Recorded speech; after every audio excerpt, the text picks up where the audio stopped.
pada karya yang ketiga, yaitu tari legong trita.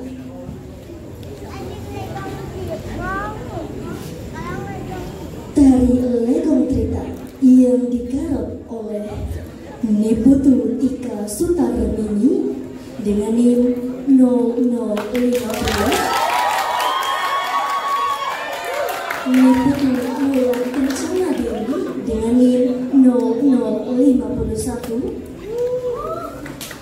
dan Wayan Putri Ayumas Septiarini dengan NIM 0053.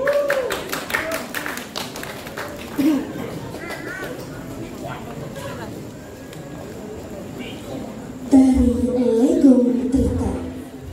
Penari Bali harus menguasai dan mengetahui gerak dasar tari Bali. Selain itu, ada pun 3 aspek yang juga tidak boleh dilupakan, yakni trita, tandang, tangkis, dan tangkep.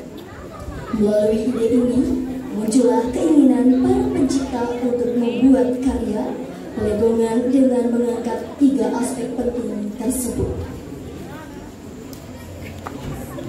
Komposer Imade Raywawan Sukma Wijayananda.